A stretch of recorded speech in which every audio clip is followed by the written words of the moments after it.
Hi guys, hope you're well. Thank you to anyone that is joining us today. I've got a really kind of good guest, someone that I think will be quite chatty and quite, someone ready to have a good conversation with. And what I was very keen to do with the Growth Strategy podcast and live stream was speak to real people that have real businesses that kind of involved in the community that, have got interesting kind of stories to tell. So without further ado, I'm going to bring Paul in. We're going to have a chat. We've got a whole range of questions. And it'll be really good to kind of catch up with someone. Again, we'll touch on all the usual things about how we met, how we know each other, all about their kind of area of expertise. And I tend to finish on the best advice they've ever had. So Paul, I'm just going to bring you in. Hi Paul, would you like to say hello to everyone? Hi, Steve. So I'm Paul Lancaster, but a lot of people might know me better as Lord Lancaster on social media. No, cool. Can I just congratulate you as well? You have the best webcam from any of my guests so far. As a bit of a technophile who I'm into my tech, as you might have guessed. It's some people have absolute trash webcams, which is fine, but when you go through this much effort with 7 lights and lots of different microphones and setups and screens and stuff, I appreciate your diligence on having a Good, good. good. Well, do you know it's nothing fancy? It's just a MacBook, but I think it's all in the lighting. It's all in the No, good. setting. So I'm right But next to a window, so got good natural lighting. no, but I appreciate it is what I'm trying to say. And there'll be some people that do and some people that don't. But it's fine. It's just everyone has different passions and stuff, but I kind of get it. So how did we meet? So we met, for me, the first time, I think it was in December, that I just set up on my own. So I kind of decided to leave the offshore energy kind of background and career and that kind of thing.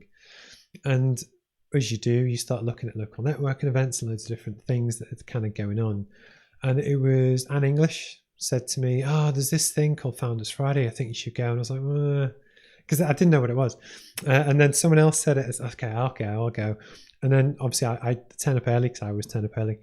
And you were there, and I can't remember who it was. I think it was Andrew Dixon from Barclays Tuss Park that actually introduced us.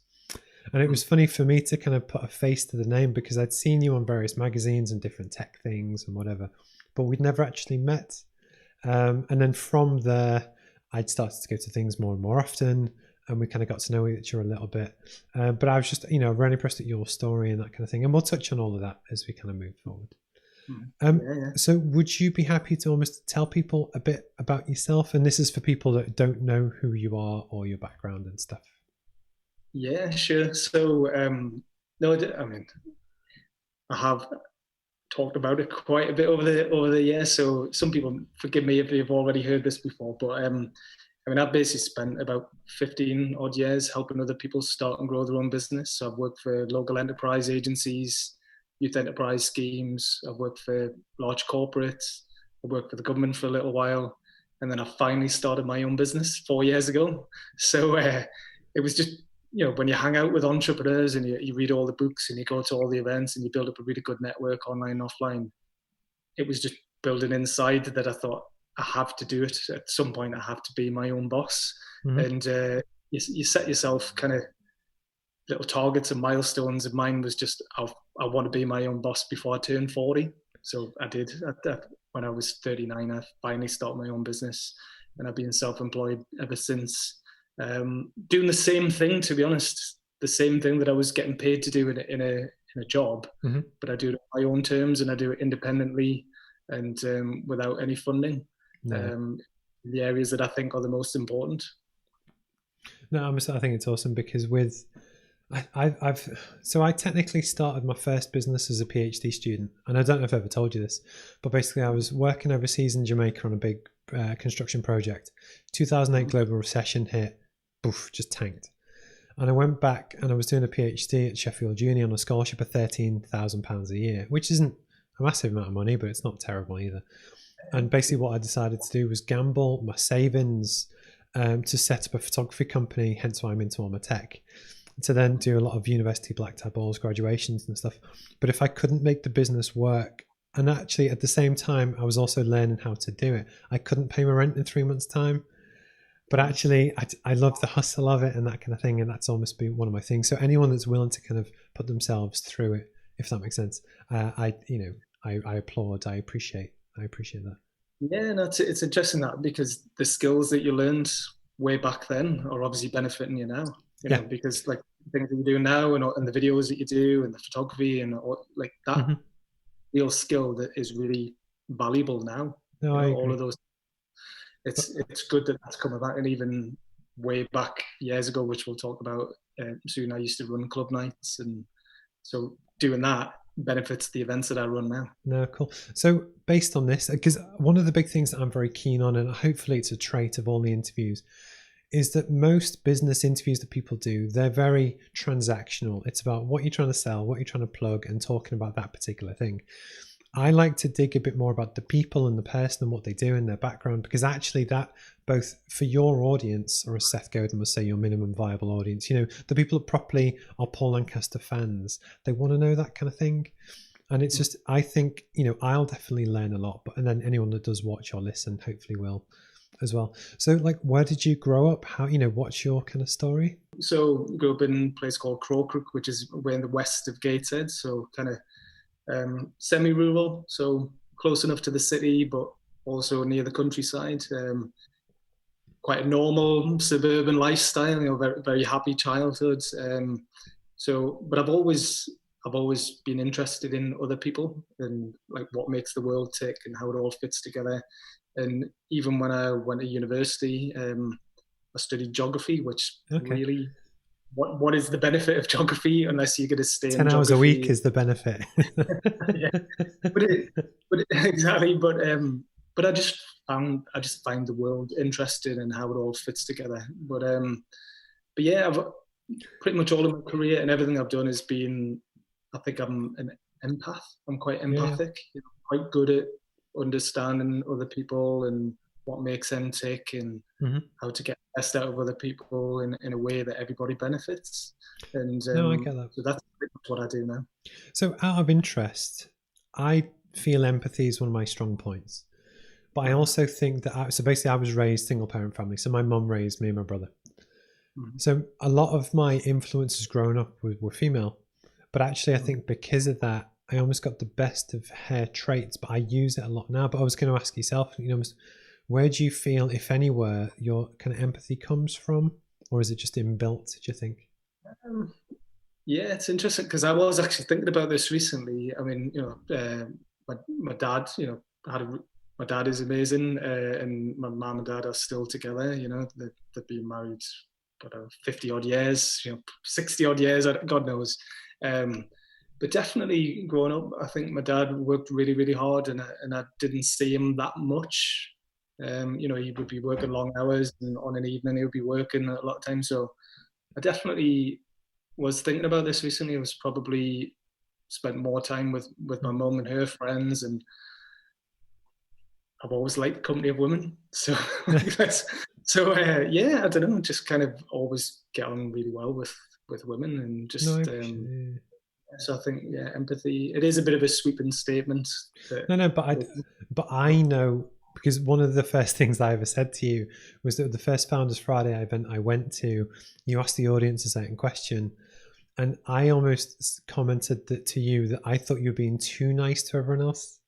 You're almost being too, it's not too empathetic, but almost it's, so I completely agree that you are genuine with what you're saying. Because that really, I remember you saying that, because it was, I suppose, different events or in different situations. So Founders Friday, for anyone that doesn't know what it is, from the beginning I wanted that, and all of the events that I do, to be honest, I wanted them to feel as accessible and inclusive as possible. I wanted it to feel like anybody was welcome, because anyone who is thinking about starting their own business or wants to learn what it takes to be self-employed, I wanted to try and remove all the barriers to entry. So in my role, even though they're my events and I organize them and I'm hosting them, I'm not the star. The star is the speaker and the audience. So I tried. I think if there's one thing I'm pretty good at hosting the events, is making the speakers and the audience feel at ease. Yeah. And the downside of that is I have had people say, well, when you're speaking, you don't have that kind of authority. Do you know what I mean? Because you're so kind of nice and kind of welcoming to people, that if you're I disagree with that. purely because, for one, that's a horrible thing for someone to say. So whoever they are, horrible person. But my point is, do you know who Seth Godin is? I'm sure you do. You've probably got his Yeah, books yeah, behind you. massive fan, yeah. So Seth Godin is not. Haven't you got a signed print or comment of his? I saw on Twitter recently. But anyway, but for anyone that doesn't know, Seth Godin is a marketing guru. He genuinely knows his stuff. Very smart guy. Comes across straight away. But I'm guessing he's Jewish. But he's not a big, powerful, demeaning, demanding man. But he just demands respect because he knows his stuff inside out. My point being, just because certain people have certain character traits like that doesn't mean that's the right way to do it. So Yeah. I won't. No, you're right. Yeah. I was going to say, I have to click a box on YouTube that says there's no swearing in the talk. But I would have strong words for whoever said that to you, because I think that's, it's harsh, it's unfair. But anyway. Yeah, I mean, to be fair, I know what they mean, because sometimes, for example, if you're doing a keynote speech, you have to have a different posture or a different style. So definitely, when I have done keynotes, it is a different vibe that I'm trying to give off. But in the situation of Founders Friday and even Startup Week, Newcastle Startup Week, okay, I do try to be less, quite unassuming, do you know what I mean? More kind of laid back, but that's my style. But because it's your style and it's authentic and it's genuine, I just say own it. I would. If it's not for someone else, then they're not for you. Does that make sense? Again, that's more Seth Godin. So anyway, you're a geography student at Newcastle Uni, was it? Leeds Uni, actually. Oh, yeah. Leeds. Leeds was my second choice. I almost went to Leeds. The reason I went there, obviously, it was probably one of the best for Leeds, but it was far enough away that it felt like I could have my independence, but also close enough that you could visit, or the parents could visit. But I had an amazing time. The other decision-making factor, because I was so into music and DJing and clubbing, Leeds has got an amazing, or used to be an amazing place to go out clubbing. Because if you're honest, was that the dominant factor for why you picked it? It was one of them. Yeah, I mean, some amazing, like I say, house music was my thing. Every type of music I'm into, but growing up as a teenager, house music, dance music, that was my thing. See, because the funny thing is that obviously everything with work related to stuff, I try and keep the same brand all the way through. Hence why always generally wearing the shirt, sleeves rolled up, quite colourful. That's what I try to be. But actually, when I'm looking to just get motivated, I also listen to house music. But when I tell people that, because I also like everything, it's plus people don't see it together. But I appreciate people that. So based on that, like, where do you get your inspiration from? Do you get it from music, do you find, or do you get it from books or lots of different places? I do read a lot of books, so it's not just decoration, these are all books that I've read. So I don't read that much fiction these days. I don't read any fiction. It doesn't do it for me. And so I've read loads of books on business startups and leadership and business growth. But I have more recently, during the lockdown in particular, been reading a lot of books about philosophy. Mm-hmm. I'm getting really into philosophy, and even at the end of last year, very into like more personal development, less business development, more personal development, and getting a bit more in tune with myself and what makes me tick, and what motivates me. Because that's one of the things that I found is that with I like a broad range of kind of topics, but generally it's stuff that I can use. So again, it's kind of things that with I love all of the emotional decision making type books, but also some of the philosophy type ones, because also one of the big things that we all do is all about human decision making, why people act and do things in a certain way. But then also with age, your view on things changes. So for instance, I think as you get older, there's less black and white and more shades of grey. And also because of that, you understand different scenarios and different things more in a way that often when you're younger, it is very black and white. So I think it's almost a rite of passage that, most people, not actually, some people go through. I think a lot of people are ignorant to it and they don't care. But I appreciate. So anyway, so you're at university.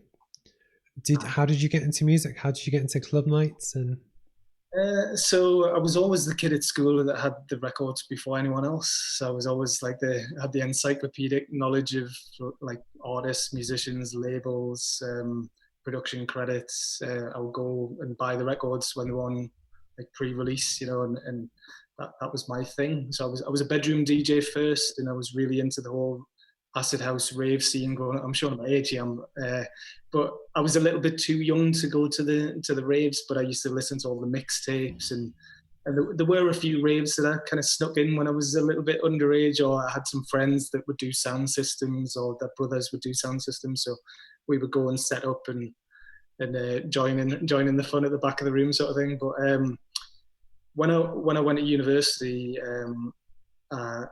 I started doing some fashion shows. Some friends of mine were involved in fashion shows, so I did the music, so the soundtrack to the fashion shows, and then entered a couple of DJ competitions. And the very first one, I came last out of 5. So, but the judges, the guy that won was doing all kinds of tricks. He was a turntablist. He was doing all kinds of clever tricks, and that's not my thing. My thing was always about tune selection and mixing and stuff. And I remember the judges. The guy who came second was picking a fight with the judges because he couldn't understand why he hadn't won, and I was just grateful for the opportunity to perform out, first gig live, and asked for some feedback, and they said, your tune selection was amazing, your mixing was amazing, keep at it. It's just you only had X amount of time, and we had to choose that guy. But keep at it. So that was enough, to be honest, just to keep me motivated. And then I started doing some little club nights in Leeds. Like I say, won some more competitions, performed more regularly. Came back to Newcastle, got in with a local DJ crew, I suppose, and who were into music production. And then I started making music in my spare time and got some records signed. And away you go. I've DJed in Rome, Malta, Budapest, Prague, South Korea, wow, Washington DC, all over. I've DJed all over. Because you're still quite into your kind of street culture, aren't you? Like skateboarding and graffiti and different things. I can kind of just tell from your social media the kind of stuff that you put out. I think I'm going to. Well, I think I'm going through a midlife crisis. But basically, you go back to the things that like really inspire, or what I definitely have in the last 5 months or whatever, and that whole counterculture, skateboarding, street art, graffiti, acid house, rave music, house music. That's still there inside me, still influencing me, and definitely my era is 90s, like early 90s. Like I like literally every genre, but the music that gets me the most excited is early 90s dance music and a bit of indie, a bit of rock, but acid house and rave and skateboarding and so graffiti. As this is a business kind of strategy related kind of podcast type thing, would you like to tell people a bit about your business? And you can do 2 separate sections, or however you want to spitball, to do with Plan Digital and Startup Week. So almost the floor is yours, however you wish to tackle it. Okay, right. So the business is Plan Digital. So the reason it's Plan Digital is P. Lancaster, Plan Digital. I didn't know that. A lot of people don't know that, right? So when that started, it was just originally Plan Digital was just my personal blog, and I knew that I wanted to start my own business. Wasn't totally sure what I wanted to do, other than up until that point, I'd spent most of my time being this like connector, signposting, matchmaking, inbound marketing, social media, blogging, digital marketing. That was my experience. So for the first month or so, I had a lot of coffees with people trying to figure out what I wanted to do that they were willing to pay me to do, and what other people wanted me to do that I was willing to do. So for the first 6 months, I was doing a bit of inbound marketing, social media consultancy on a retainer basis. Typically tech and digital businesses that had a bit of money, but they needed to accelerate their growth, and they weren't sure how to do that. So I enjoyed that, but I had this big idea to create an event, this Newcastle Startup Week Festival, this 5-day event. So when I decided I was going to do that, I stopped doing all consultancy completely for 9 months, just to focus 100% on this event, because it was such a big undertaking. And that is a risky thing to do, because then it's all on Because that. I was going to ask you almost, so was that a conscious decision to, because like I've got something similar, so I've got different projects kind of bubbling through. Yeah. And but the consultancy is the cash generator, which funds everything else. That I just work harder and just try and spin more plates. But so you consciously decided to slow things down to focus on Startup Week? Yeah. So, I mean, in some ways, I guess the easier way potentially to make money is consultancy. But I I've think many realized, people will say it's not easy. I know it's Just not. to No, throw no. this out there. No, I suppose what I mean is that I've always I've actually shied away from being a consultant, because there are lots of consultants out there, and what can I do that they can't do? I only really want to work on things that really excite me, and I think Do you mind if I jump in on that point? Because one of the big things that I try and push, but people will hire you because they want to hire you. They want Paul Lancaster, they want the background, they want the knowledge, they want the expertise, they want the style, they want the taste, they want that. That someone else might also be able to offer digital inbound marketing, but it's not you. My point is that I try, I'm 20 years younger than most of my competitors. So I try and get my personality across, hence why I do live streams. It's all very colourful, hence the background. And that red is for you, by the way, if I start to work on Plan Digital, just for you. But my point is that, although it is a competitive marketplace, it's rarely can it own who you are, and I think you should, because the whole super connector thing that you've got a really good network is massively valuable to a lot of people, and I think the skill is almost knowing how to deploy the skills you've got in the best possible way. Does that make sense? Yeah. No, you're right. I suppose what I'm getting at is like, for me, Startup Week is the perfect. Yeah, that's where your passion is.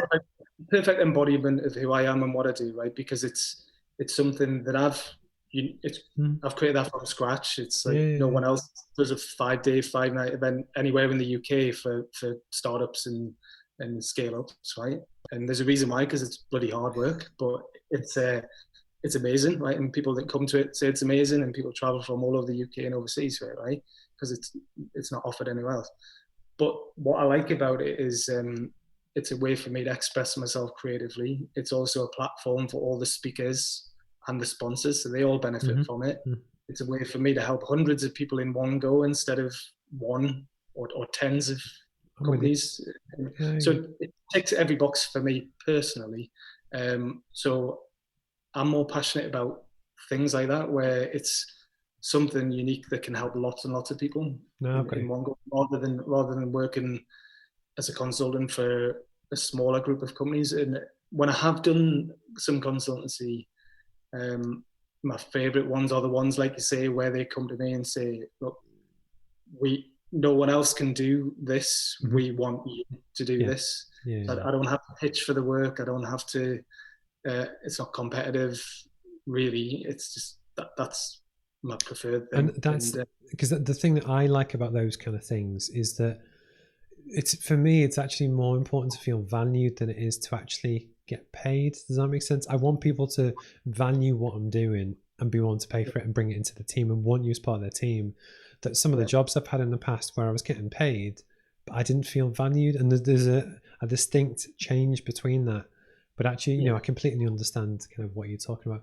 And ironically, I had an inquiry recently. It was about a business turnaround in Scotland. We had multiple Zoom calls, whatever, sent the price through, and then it just went dead. But in which case, I'm happy to walk away, because obviously it was just, they didn't, it just wasn't the right fit. But I think for a lot of people who are on their own journey, sometimes that's a difficult lesson to learn. But likewise, you have to be in the fortunate position to be able to turn work down. But my point is, almost us talking about it will hopefully help some of the people that might watch or listen. It is difficult. I mean, even recently, so I do swing, between should I be doing more consultancy or not? But my heart's really not not in it. Like, unless it's something that really excites me and that I think I'm uniquely placed to do, then I'm really not that into doing consultancy. Which is brilliant. Yeah, but recently I did get someone introduced to me, and they really wanted to work with me because they'd seen kind of what I do and whatever, but they didn't really know why they wanted to work. They just saw the end result and they were like, we want a bit of that, and we want a bit of your fairy dust or whatever, your magic. But then I knew exactly what they needed to do that, but they didn't actually want that. You know what I mean? They just wanted the end result, but they didn't want to pay for it, and they didn't really want all the effort that goes into it. So in the end, I'm not working with them, and we did spend a lot of time kind of talking about it. Because I think that's one of we've got a lot of mutual friends, and some of the younger ones that I try and not mentor, but I give them a bit of advice as and when. It's a lot of them I tell them that their prices are too low, but it's also having the confidence to pick out advice and ask you things and almost hear these stories, because often, especially with social media, everyone always assumes everything works perfectly when the truth is it doesn't. But it's just, and that's part of the reason why I think talking about these things kind of helps. So if you were to describe Startup Week to someone that doesn't necessarily know what it is, or they're from a different sector, how would you pitch it? Yeah. Okay. So it is a 5-day and 5-night festival. So it takes place in multiple venues across Newcastle and Gateshead in the northeast of England. Each day has a different theme. So day one is Inspiration Day, because everybody needs a bit of inspiration to get started, to start something new. Doesn't matter whether you're brand new, pre-start, or an established business that's looking to be more innovative and entrepreneurial. So that's kind of the main event where people get G'd up and excited and motivated. And day two is getting started. So, okay, you've got an idea, you've been inspired, now what? How do you take those ideas forward and into the real world? What's the practical steps you need to take? Then day three is the funding and finance day. So where's the money to start or grow the business? We cover everything: grants, loans, crowdfunding, angel investment, venture capital, crowdfunding, bids and tenders. Day four is growing and scaling. So, okay, how do you take things to the next level, whatever level that is? So how do you improve on your systems and processes? How do you do better business development, sales, marketing, leadership, team, you name it, even personal mindset? How do you go grow personally? Then day five is keep going or pivot. So how do you keep going? Do you keep going? And when do you know to stop and change direction? So those very early on, that was the 5 themes that I picked out. I knew that I wanted to do this big event. From all the events I've been doing, all the experience I had, I thought 5 days, they are the 5 themes that I think that most businesses or entrepreneurs will go through, those 5 days, those 5 themes at different stages. And then people can pick and choose. They don't, obviously, if they come all 5 days, they'll get an amazing immersive experience. They'll be better equipped for what's to come. But some people will just dip in and out. Most people will come to day one, the inspiration day, and at least one other day, depending on where they're at in the journey. Because I must admit, I was really looking forward to it. I know you were kind enough to invite me to speak on day 4, but I was genuine, just because what's really funny, and I think you might do the same, is that I go to an event, or even when I follow my wife around shopping on weekends, I look and see how people do things. So for instance, my wife loves makeup, and I look at the makeup counters and I look at how did they take the photo, how do they present the products, how do they, and almost with Startup Week, because I know how much effort you go into curating music and layout and different things, I almost wanted to both experience the whole creative, like the whole thing, the venue. And it was, unfortunately, COVID happened. But then you moved the whole conference online. Do you want to kind of talk about that? Yeah, sure. So obviously, the lockdown, I was gearing up for the fourth event. So like I said, the first 2 events, we had just over 600 people. Last year, we had just over 800. And I was aiming for 1,000 this year. And it was looking promising. But even though people are buying tickets in the run up, from June onwards of the previous year, the majority of the ticket sales usually come through at the end of March, Yeah. from the end of March until the middle of May. So obviously that's just after when lockdown happened. So I had a decision to make. Well, obviously I can't run a physical event. So do we cancel it completely, or do we pivot and do an online event, which is what I decided to do. So basically we did a 5-day event in the original date, but we ran it all through a private Facebook group. Mm-hmm. So the way you know this because you took part and you did a great video for it. But same themes, and people had to buy a ticket for the event. Either the people already had a ticket for the physical event, or they bought a ticket just for the online version. They then were invited to join the private Facebook group, and they had 5 days worth of content, Mm-hmm. amazing content. We had about 80 videos, speakers, panel discussions, interviews across the 5 days. And then it was as close as we could get to that kind of, but nothing compares to a real life. You had your co-host Sarah. Is it Sarah? Yeah, so Sarah's been with me from the beginning. She brings an amazing energy to the whole thing. So we're not quite Ant and Dec, but we do kind of work as a good double act. And, who's the taller one, out of interest? I'm joking. Slightly taller. But what I was going to say is that I actually really enjoyed it. And the one thing that I do like that almost lockdown has taught me is that because you're busy doing stuff, I would fit in and I'd catch up and I'd go back and watch something or I missed it. But then likewise, if I'm watching the person talk, I'll reach out to them on LinkedIn. You start the conversation. So I actually thought elements of it worked really well, although I am kind of really looking forward to, I guess when it goes back, if it ever goes back to in-person kind of thing. Yeah, well, the plan now, so at the beginning of the lockdown, I was communicating with people regularly, saying, because it was a moving, what's the word, moving feast or moving target or whatever, it was changing on an almost daily basis. But I decided, right, we'll not do a physical event until September at the earliest, because I thought realistically, I think that's when the lockdown might ease up. And in the meantime, we'll do the online event.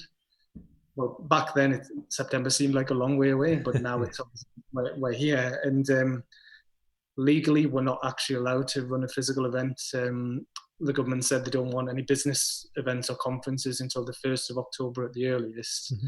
And even then, they're very restricted what you can and can't do. So are you thinking about pushing it till next year now? Or? So the plan now, which I've just decided and spoken to most of the sponsors now about this, which they're all happy with, is we're just going to do the physical event in May, mm-hmm. as normal, but continue doing online events through the private Facebook group. So yeah, that's why the Founders Friday events that we used to do on the last Friday of every month, we're going to start running them again within the private Facebook group. So they'll be like a mini version of what we did in May. Mm-hmm. So that the next one is the first one since COVID is this Friday. Oh, cool. We're going to be. So one of the things I always like to ask is that it's how we can kind of share lessons and stories, because you'll interact with a lot of people, as I kind of do.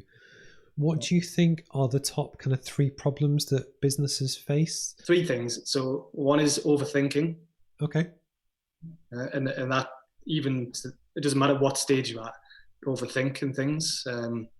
Number 2, underestimating how long it's going to take to do something. Mm-hmm. And number 3, overestimating how hard it's going to be. Yeah, or how much money they're going to make. Yeah, but definitely, I think people, it's usually all in your head. Yeah, you think it's going to be, you procrastinate too much when you could just. Seth Godin actually writes a lot about this. He talks about done is better than perfect. Mm-hmm. And time again, there's people who really inspire me and motivate me who've had big success, and they say the same sort of thing, that like you can plan until the cows come home, mm-hmm. but like until you hit real life, a real audience, your business plan is moot. It doesn't mm-hmm. really. You can have you can assume that certain things are going to go as planned, but you have to be able to adapt on the fly. you've got to give enough flex with what you're doing. Almost, because based on that, almost what you said at the start is that as you kind of go through your career, there's things that you will pick up over time that actually is when you then learn to be able to deploy them. Does that make sense? So although technically I started my first business in 2010-11, it's only really now, because I've had a lot more different experience in different areas, a lot more senior level, the stock market, different things, that I actually feel 100% confident on deploying to what to do and when, and I know it's the right thing. Like I should do, because I teach people how to do it. But my point is, it's even if you have, I'm still the same person I was in terms of, say, horsepower 10 years ago. And I would have had the same ambition, but I just didn't have the reference points. So I think some people often, they try and start a business too soon, or again, they don't. It's almost, the more you can learn from different people and different sources over time, what works, what doesn't work, what bosses were good, what were terrible. It's when you actually build up enough that you're ready to burst and just like deploy it and then just run with it, if that makes sense. Yeah, no, definitely. I think it is, it comes, age shouldn't matter, but I think generally speaking, if you're a little bit older, you're going to have a bit more experience. I mean, there are exceptions, but if you have a very young entrepreneur who's got lots of success, they tend to be surrounded by older, wiser people who've been there and done that.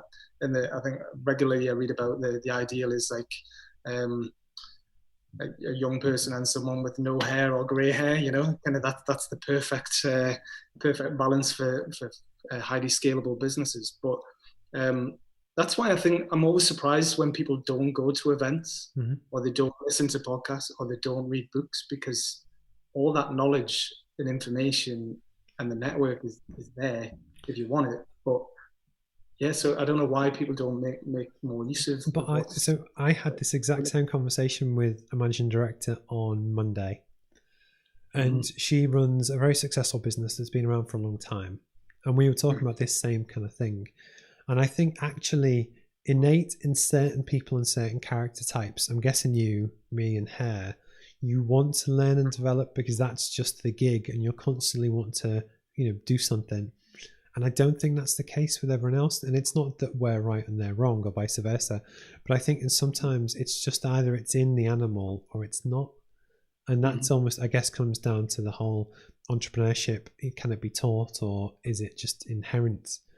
And I think almost it's that burning fire that kind of drives you. And I don't know, like, do you have that? Do you feel that there's something that makes you want to just, kill people every day in a business sense?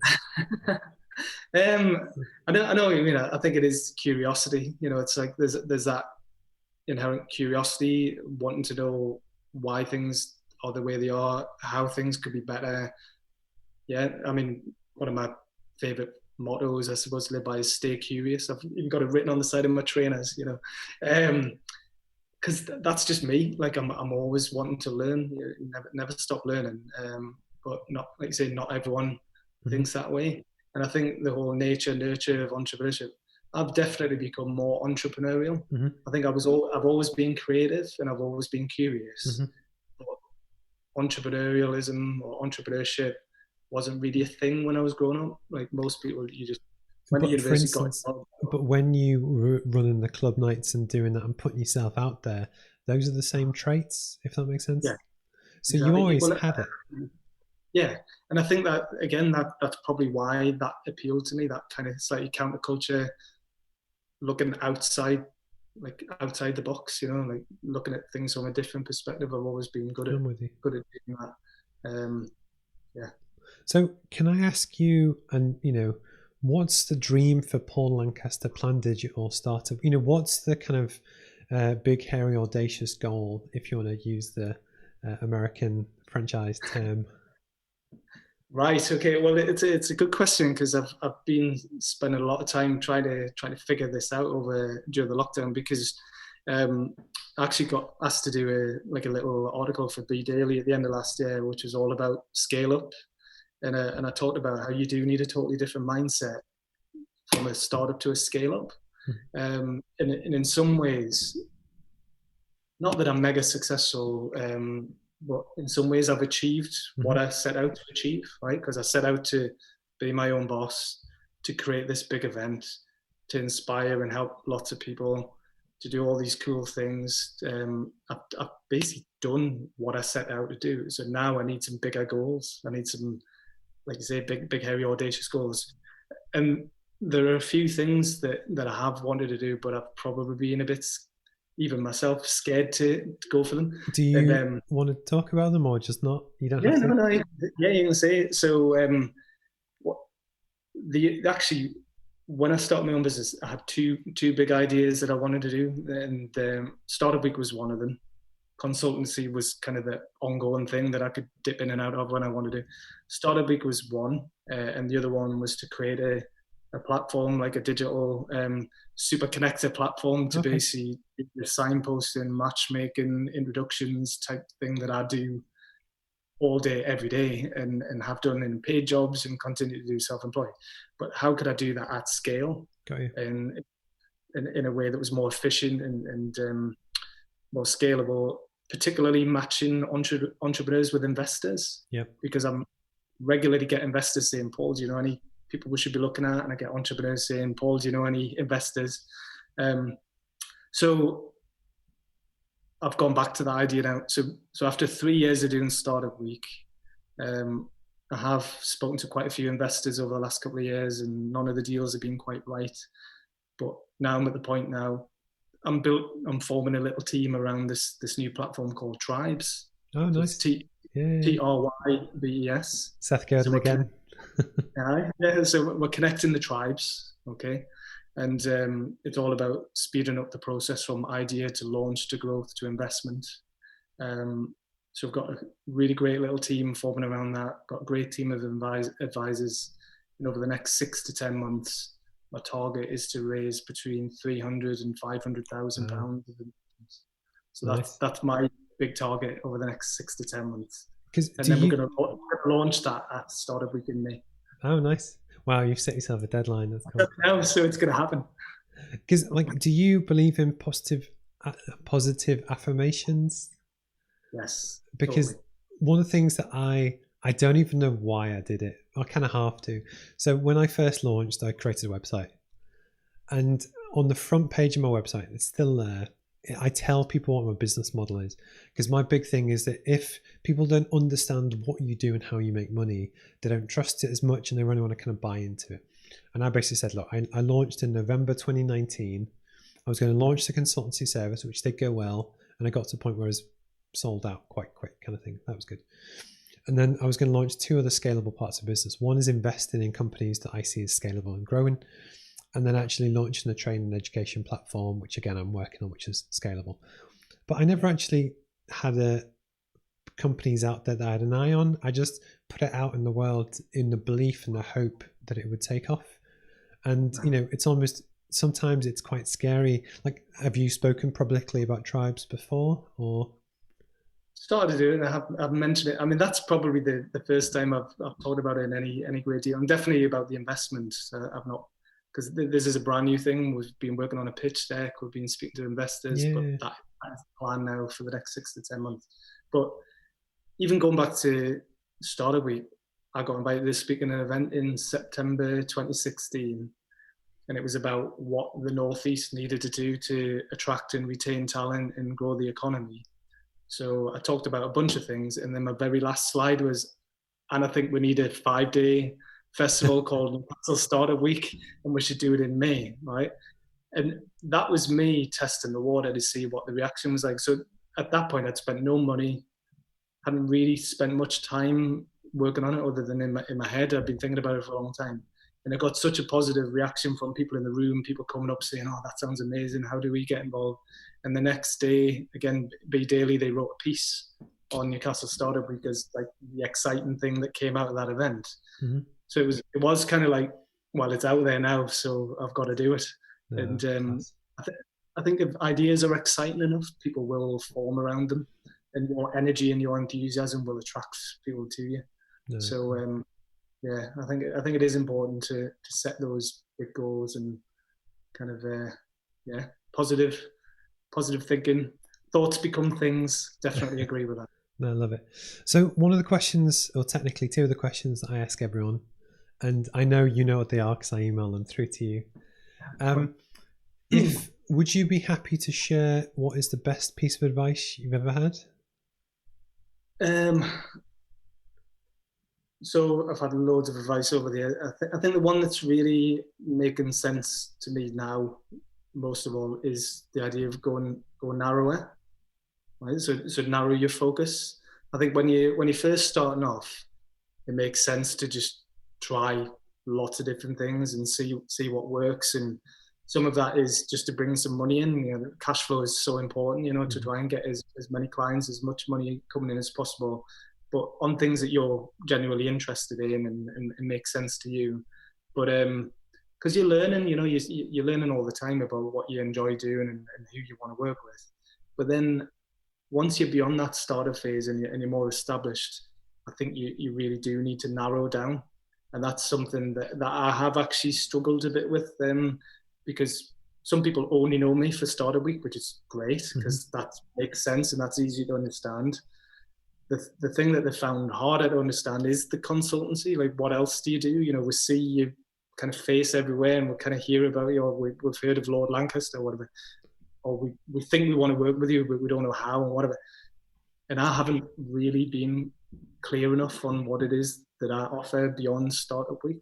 So recently I have been trying to clarify that and make it much more succinct. So if you look at my social media profiles now, it's probably still a bit broad, but I do say award-winning, super connected entrepreneurs, intrapreneurs, and investors, right? Because they are the three people that I'm working with already, and tribes will work with those three people. So entrepreneurs, obvious, people that want to start their own business.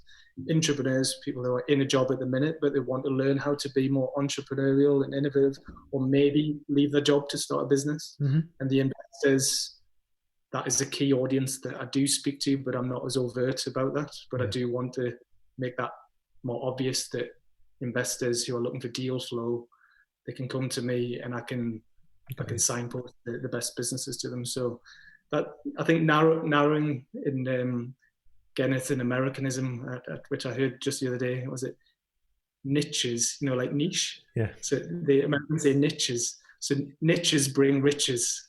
That's an Americanism that you can have. So I think narrowing your focus is a key thing. I think it's a great show. I think, but that also plays into your strength. Because again, that's arguably your superpower that other people don't have, is the ability to connect. So I think that makes kind of perfect sense. And then the other question, which I also ask, is that if you were to give advice to your younger self, what would it be? It probably links to that Seth Godin thing that you mentioned before, is to, I'll say a couple of things. So that was all about picking yourself and not waiting for other people to give you permission to do things, right? Because a lot of the authority of the past is gone now, right? Like, we've all got iPhones, we've all got live streaming capability. The only thing that's different is your ideas and your willingness and to give it a go, and your perseverance and your creativity. So I think picking yourself, but the phrase "shy Ben's getting out" is so true. I love that phrase. I've always loved it, but again, it really makes so much sense because it's true. Other people who, you don't want to be that annoying, obnoxious person that's just always in people's faces. But at the same time, I've definitely in the past been guilty of like holding myself back a little bit and assuming that other people would spot my talent or just realize that I really wanted to do something and they didn't. And it was only when I actually put myself forward or said, actually, I want to do this, or did it myself, that then they're like, oh, bloody hell, wow, you didn't realize you could do that. So yeah, shy Ben's getting out, and pick yourself. And just to explain to anyone who's not from the northeast of England, that means if you don't ask, you don't get, kind of thing. I won't go into more. Yeah, so Ben's is like babies. So yeah, shy babies get nothing. It's one of those things that I'm trying to get more conscious to speak a little bit slower. But then also, although my target market, my Seth Godin, niche is small business owners in the northeast of England, I'm still conscious that this still goes out around the world. So somebody in South Africa might watch this And it's just to explain things a little bit clearer, just in case, they could be your next customer. So I've really enjoyed kind of catching up today. It's been a while since I would say spoke to anyone, but I do this once a week now. But actually, I haven't seen you since, because you unfortunately couldn't come to the social media video day that we'd had at Tuss Park. Yeah, no, that was in the diary. I mean, I think, was that the week of the lockdown? It was the day it happened. And, because I remember thinking, do we do it? Do we not do it? And actually, I really enjoyed it. And, we will be doing more. But it was just, that was the last time I was meant to kind of see you in person. But I do follow on your kind of socials and stuff. Is there anything you would like to plug or talk about before we go? Yeah, I suppose if people do want to know more about Startup Week or Founders Friday, the key thing that I've done, instead of selling tickets for the physical events, people can now join the online Startup Week community. So if people pay an annual membership, it's £75 for 12 months. And what that does, it gets you access to the private Facebook group. So every day of the week, there's useful content, there's special deals, discounts and offers going to be shared in the Facebook group. There's the Founders Friday events on the last Friday of every month, exclusive video interviews and resources. And then also when the physical Startup Week event happens in May, everybody who's already got a membership gets free entry to day one of Startup Week. And day one is normally 50 quid on its own. Mm-hmm. So for 75 quid, you basically get 12 months of ongoing support and content and everything that you can access to me, closer access to me. So if you think that's worth it. No, and to find out about that, is just go to newcastlestartupweek.com/community. It's been really good to kind of catch up, learn a bit more about your story. I love the kind of lead story and going to raves and that kind of thing. I really enjoyed almost hearing about how you created playlists, because I know you talked about that almost in the running order for Startup Week and how you're trying to build the emotion and stuff. And then likewise also hearing a bit more about tribes. That I can't wait to kind of see that kind of roll out, and hopefully we'll get the chance to kind of catch up soon. Yeah. All right. Thanks. Really enjoyed it. It was always good talking to you. No, and thanks for your time, Paul. All right. Cheers. Thanks a lot. Bye. Yeah.